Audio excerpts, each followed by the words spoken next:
আসসালামু আলাইকুম। জীবনে চলার পথে আমরা কখনো কখনো এমন পরিস্থিতির সম্মুখীন হই যখন মনে হয় চারপাশ থেকে অন্ধকার ঘনিয়ে আসছে। কিন্তু আপনি কি জানেন, আল্লাহ তাআলা পবিত্র কুরআনে বলেছেন, নিশ্চয়ই কষ্টের সাথেই স্বস্তি রয়েছে।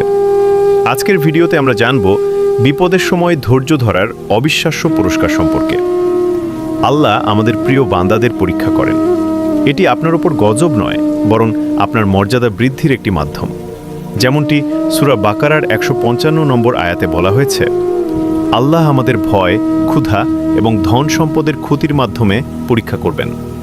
রাসূলুল্লাহ সাল্লাল্লাহু আলাইহি ওয়াসাল্লাম বলেছেন, একজন মুমিনের ধৈর্য দেখলে আল্লাহ খুশি হন, কারণ সে জানে তার রবের ফয়সালাই চূড়ান্ত। যারা ধৈর্য ধরে, আল্লাহ তাদের জন্য জান্নাতে বিশেষ মর্যাদা নির্ধারণ করে রেখেছেন। তাই ভাই ও বোনেরা, আপনার বর্তমান পরিস্থিতি যতই কঠিন হোক না কেন, আল্লাহর ওপর ভরসা হারাবেন না। মনে রাখবেন, ভোর হওয়ার ঠিক আগেই অন্ধকার সবচেয়ে বেশি থাকে। ভিডিওটি ভালো লাগলে শেয়ার করে অন্যদের অনুপ্রেরণা দিন। আল্লাহ আমাদের সবাইকে ধৈর্যশীল হওয়ার তৌফিক দান করুন। আমিন।